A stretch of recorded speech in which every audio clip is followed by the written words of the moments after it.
Capítulo séptimo. El secreto de la piedra, entre alquimia, filosofía y trascendencia.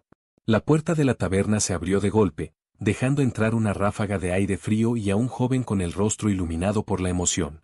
Solón, aprendiz de sabio, con su insaciable curiosidad, irrumpió con un enorme bulto de libros, su respiración agitada y sus pupilas dilatadas por la emoción. Diógenes, Diógenes, compañeros del pensamiento. Miren lo que he traído, exclamó, dejando caer el pesado paquete de textos sobre una de las mesas de madera gastada. Diógenes, el tabernero, apenas alzó la vista desde la jarra de cebada que sostenía, observó el bulto con desinterés y luego dejó escapar una risa mordaz. Déjame adivinar, muchacho. ¿Ya no encontraste dónde ponerlos y mejor los trajiste acá? ¿No ves que los hombres que vienen a mi taberna siempre dicen que van atrasados con sus lecturas y ya están escribiendo más? Pues su espíritu es indomable al producir más tesis. No, contestó Solón, todavía con su entusiasmo intacto. Una familia me buscó, me citaron cerca de la capilla de St. Jacques de la Boucherie y me dijeron que uno de sus consanguíneos, que solía reunirse mucho con nosotros en la taberna del Pelícano, había desaparecido hace años y, al no saber nada de él, comenzaron a vender sus cosas. Pero nadie quería comprar los libros, nadie los valoraba, así que me los donaron todos. No sabía dónde más llevarlos, y pensé que aquí, en la taberna del Pelícano, estarían a salvo. Diógenes bufó con ironía y cruzó los brazos. ¡Ah, qué maravilla! Los hombres desprecian los libros hasta que necesitan presumir de ellos en una estantería. A veces las grandes joyas sirven de adorno y, como buenos adornos, nadie las toca ni las mueve. Así suelen ser los libros para los hombres contemporáneos, piezas de decoración para mentes vacías. Luego, encogiéndose de hombros, agregó con sarcasmo, pero en fin, la taberna se honra en recibir más cosas para acomodar y limpiar. No obstante, antes de que pudiera quejarse más, los filósofos que ocupaban la taberna empezaron a acercarse, atraídos por la curiosidad. Uno a uno, examinaron los libros que Solón había llevado, sus manos recorriendo con respeto las cubiertas desgastadas y los lomos agrietados por el tiempo. Ninguno preguntó el nombre del donante, ya fuera porque las donaciones deben permanecer anónimas o porque estaban demasiado sorprendidos por la generosidad del acto como para preocuparse por su origen. Por ese momento, mientras los feligreses de la taberna del Pelícano husmeaban entre las obras que encontraban, nadie hacía un elogio en esta ocasión a la mesera de la taberna. La señora del mesón pasaba casi al lado de ellos como si fuera un fantasma, y todos la ignoraban. Era un hecho extraño, pero no menos revelador. Diógenes, observando aquella escena con su habitual mordacidad, dejó escapar una carcajada seca y murmuró con sorna. ¡Ah, qué espectáculo! Aquí están los amantes de la sabiduría, con los ojos encendidos por la promesa de conocimiento impreso, y sin embargo, ni uno solo de estos filósofos ha notado que la existencia más real y tangible de este lugar sigue llenando sus jarras sin que nadie la vea. Lo abstracto siempre seduce más que lo evidente. Se desviven por los muertos que escribieron, pero son ciegos para los vivos que les sirven. En medio de la conmoción, una figura solitaria y envuelta en un manto oscuro se acercó al montón de libros. Sus dedos recorrieron con reverencia los lomos hasta que se detuvieron en uno en particular. Dante Alighieri, con el ceño fruncido por la emoción contenida, tomó con cuidado la obra de su maestro Virgilio. Durante un instante, simplemente sostuvo el libro entre sus manos, como si la esencia del poeta aún habitara en sus páginas. Finalmente, incapaz de contenerse, abrió una de sus páginas y leyó un fragmento en voz baja. Facilis descensus averno, noctes ad quedais pateta atrillano aditis, sed revocare gradum superasque evadere ade auras, o copus, y clavor est. Un fácil descenso al Averno, noche y día la puerta negra de Ditis está abierta, pero volver sobre el paso y escapar a los vientos de arriba, este trabajo, aquí está el trabajo. Sus labios se curvaron en una mezcla de asombro y veneración. Aquel pasaje de la Eneida, lleno de imágenes majestuosas y lenguaje sublime, le recordaba porque Virgilio había sido su guía literario y espiritual. Inspirado, sintió con más certeza que su propia obra, la Divina Comedia, era un eco de esa grandeza que ahora sostenía entre sus manos. No muy lejos de Dante, otra figura se inclinó sobre los libros y extrajo un tomo con aire pensativo. Leo Strauss tomó con delicadeza un volumen de Platón y recorrió con los dedos el título. Lo abrió lentamente, como si desenrollara un pergamino lleno de misterios antiguos, y tras leer en silencio un pasaje de la República, alzó la vista y habló con solemnidad. Platón nos enseñó que la verdad no siempre está a la vista de todos, sino oculta tras las sombras de la caverna. Y sin embargo, cada generación cree haber encontrado su propia luz, sin darse cuenta de que quizás solo han cambiado de sombra. Diógenes, que escuchó su comentario con una ceja levantada, resopló con una mezcla de burla y aprobación. Ah, filósofos. Siglos han pasado y siguen entretenidos con sombras y luces. Pero díganme, ¿de qué sirve tanto desvelo si al final todos terminan pidiendo otra jarra de vino? Solón ignoró la ironía de Diógenes y continuó hojeando los libros hasta que sus sentidos descubrieron algo peculiar. No era papel ni pergamino como los demás, sino que era de cortezas, así le pareció, de tiernos arbustos. Sus tapas eran de fino cobre, grabado con letras y figuras extrañas. Sus caracteres podrían ser griegos u otra lengua antigua similar, pues no se lograba leer, y no eran letras latinas o galas, ya que de esas se entiende más. En el interior, las hojas de corteza estaban grabadas con gran perfección y escritas con buril de hierro, unas letras latinas coloreadas, muy bellas y claras, un título peculiar, el libro dorado de Abraham el judío. Intrigado, levantó el volumen y lo mostró a los demás. Fue entonces cuando Ludwig Wittgenstein, quien se encontraba cerca, intervino con aire reflexivo. Ese libro es un tesoro de la alquimia y la filosofía esotérica. Se dice que el único poseedor conocido de esta obra fue Nicolás Flamel, el legendario alquimista. En sus páginas se hallan los secretos de la gran obra, el proceso místico de transmutación del alma y la materia. Hizo una pausa y agregó con un matiz enigmático. Más que la simple búsqueda del oro, Flamel y los suyos entendían la alquimia como una metáfora de la perfección humana.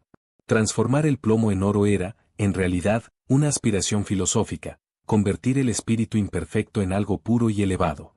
Este libro, comenzó, señalando el volumen que Solón sostenía con reverencia, es conocido en los círculos alquímicos como las figuras jeroglíficas de Nicolás Flamel. Se dice que fue compuesto por Flamel, quien, a lo largo de su vida, trabajó incansablemente para descifrar los secretos de la alquimia. Sin embargo, más que un texto estrictamente alquímico, es un símbolo de la búsqueda de lo más profundo del alma humana. Solón exclamó con un semblante de desconcierto: «Entonces, ¿Nicolás Flamel existió o es una leyenda? Vaya, la piedra filosofal existió, existe o es un símbolo de algo más profundo, más allá de su aparente conexión con la transmutación de los metales?» Paracelso, quien había estado observando en silencio hasta ese momento, dejó caer sus ojos sobre la mesa y, con una leve sonrisa, comenzó a hablar. La piedra filosofal es, en efecto, mucho más que un simple objeto para convertir el plomo en oro. Es la manifestación tangible de la transformación espiritual y física del ser humano. Para mí, la piedra simboliza la aspiración de purificar nuestra materia, nuestro cuerpo, y elevarlo hacia la perfección. Al igual que el alquimista que transita por el proceso de purificación, el ser humano debe buscar la transmutación de su alma. La piedra filosofal representa esa aspiración al estado más puro, a la trascendencia. Si logramos comprender su poder, comprenderemos nuestra capacidad para trascender lo mundano. Carl Jung, quien se encontraba escuchando atentamente, se inclinó hacia adelante con su habitual calma reflexiva y su mirada penetrante. Entiendo la visión de Paracelso, pero, como siempre, debo decir que la piedra filosofal también tiene una dimensión simbólica mucho más amplia. En mi visión, la piedra no es un objeto material, sino un símbolo del proceso de individuación, el viaje hacia la integración del alma. La piedra filosofal representa la unión de los opuestos dentro del individuo, lo consciente y lo inconsciente, lo masculino y lo femenino, lo divino y lo terrenal. La búsqueda de la piedra es, en última instancia, la búsqueda del alma misma, el proceso por el cual buscamos la totalidad, la perfección interna, la trascendencia de nuestras limitaciones. Paracelso asintió, pero continuó defendiendo su perspectiva con pasión.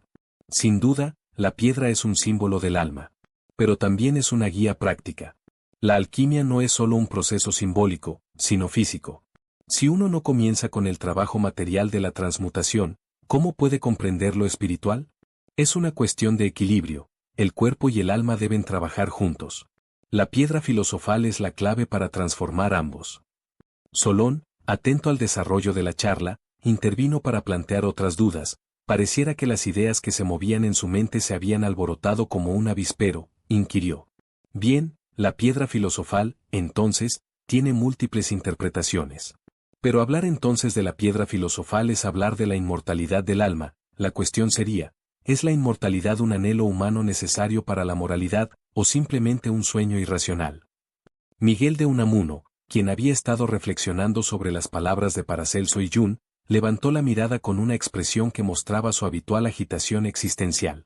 La inmortalidad del alma, amigos míos, no es solo una creencia religiosa, sino una necesidad profunda de la razón humana. No podemos vivir con la idea de que nuestra existencia termina con la muerte. La inmortalidad da sentido a nuestra vida, a nuestras acciones y a nuestra moralidad. Sin ella, ¿qué sentido tendría vivir con la conciencia de que todo lo que hacemos se desvanece en la nada? Si no existiera la esperanza de la trascendencia, la moralidad perdería su peso. La creencia en la inmortalidad es lo que nos impulsa a ser mejores, a aspirar a algo más allá de nosotros mismos. Jacob Boehme, con una mirada que reflejaba su conexión con lo divino, intervino con suavidad. Para mí, la inmortalidad del alma no solo es una necesidad racional, sino un destino espiritual. El alma humana es una chispa del fuego divino, y su propósito es unirse con la divinidad. La inmortalidad no es algo que debamos demostrar o justificar racionalmente, es una experiencia que trasciende el intelecto. El alma que busca su pureza y unión con Dios es inmortal por naturaleza. La moralidad, entonces, no se basa solo en la razón humana, sino en la aspiración a esa unidad divina. Carl Jung, manteniendo su enfoque psicoanalítico, ofreció una perspectiva diferente, pero igualmente profunda. La inmortalidad, si la entendemos de forma literal, pierde su relevancia. El alma, que no es más que el símbolo de la psique humana, no persiste después de la muerte en un sentido material. Lo que realmente es inmortal son los símbolos, los mitos, las estructuras profundas del psiquismo. La verdadera búsqueda no es la supervivencia del individuo, sino la trascendencia de nuestro ser a través del proceso de individuación. En este sentido, la inmortalidad no es más que una metáfora del viaje de autoconocimiento y transformación.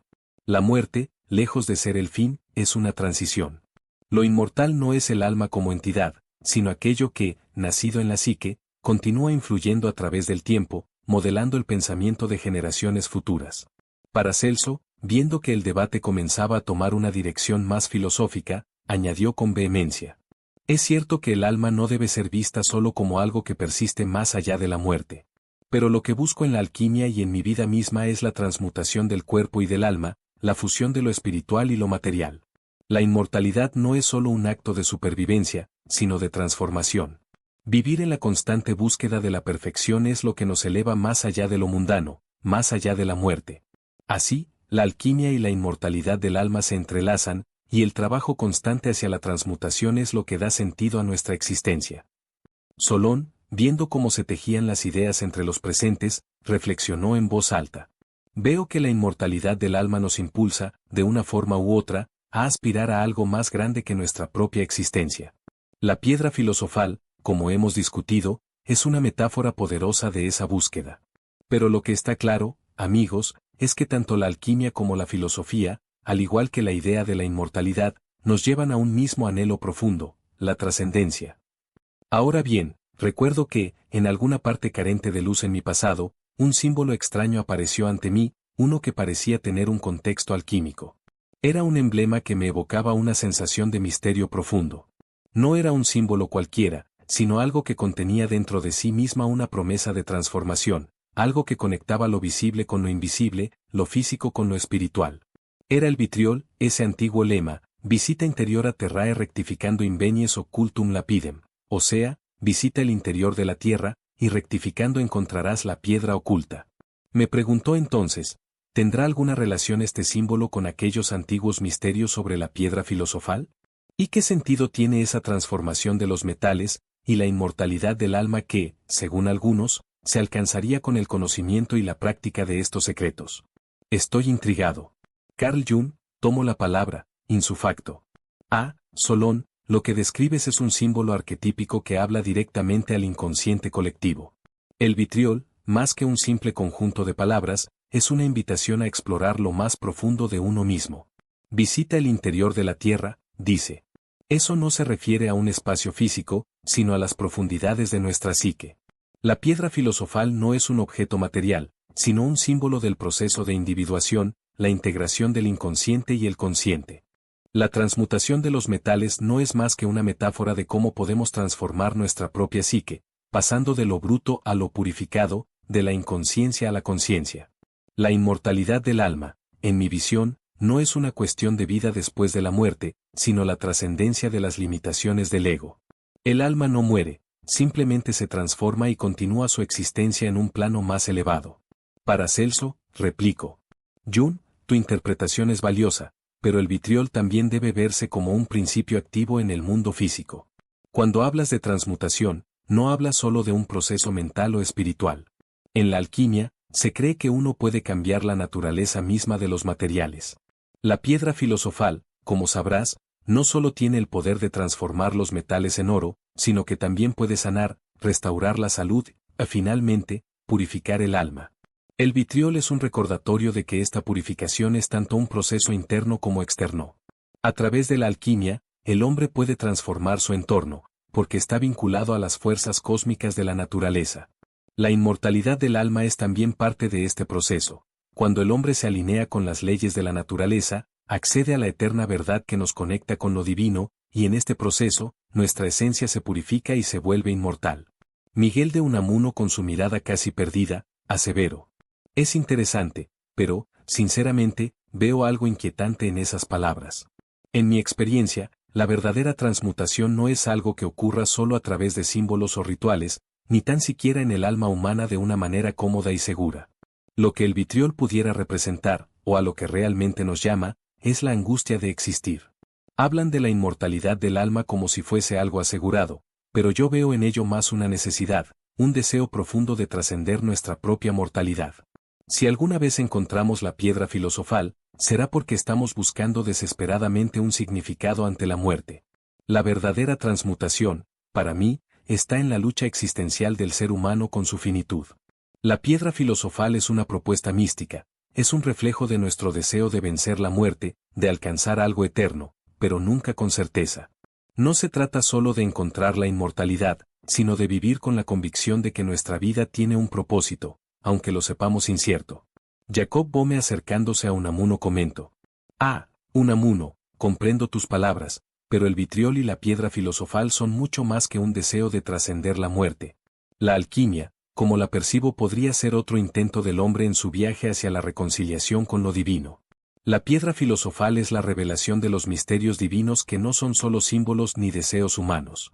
Nos conecta con la voluntad eterna de Dios, que guía a todo ser hacia su destino divino. El proceso de transmutación de los metales es una analogía del proceso espiritual por el cual el alma humana, mediante la purificación y el sufrimiento, se eleva y regresa a su fuente original, la unidad con Dios. La inmortalidad del alma, entonces, no es una cuestión de meramente evitar la muerte física, sino de regresar al estado primordial de pureza y unidad con lo divino. Esta inmortalidad es un proceso de regeneración constante, en el cual el alma, al ser transformada, se convierte en un reflejo directo de la divinidad misma. Solón, fascinado por los conceptos vertidos, exclamó. Fascinante. Entonces, mientras algunos ven en el vitriol y la piedra filosofal una llave para la transmutación personal, otros como tú, Boehme, perciben una conexión más profunda con lo divino. Unamuno, tú hablas de la necesidad de darle sentido a la vida ante la certeza de nuestra finitud, mientras que Paracelso, tú nos hablas de una transmutación que también toca lo físico. Pero me pregunto, en este simbolismo que explora todo lo que está oculto y transformable, ¿dónde queda la libertad humana en todo esto? ¿No es también una metáfora del ser humano que se enfrenta a su propia libertad para transformarse y descubrir su destino? Carl Jung, reflexionando, dijo. Solón, esa es precisamente la paradoja del proceso de individuación. Mientras más nos enfrentamos a lo profundo, más descubrimos nuestra verdadera libertad. La piedra filosofal no está solo en lo exterior, sino dentro de cada uno de nosotros. La libertad está en nuestra capacidad de integrar los aspectos reprimidos de nuestro ser y convertirlos en algo más consciente y completo. La verdadera libertad, en este sentido, es la libertad para conocernos y transformarnos. Paracelso, asintiendo, expuso. Y esa libertad no está limitada, Solón, a la mente o al alma.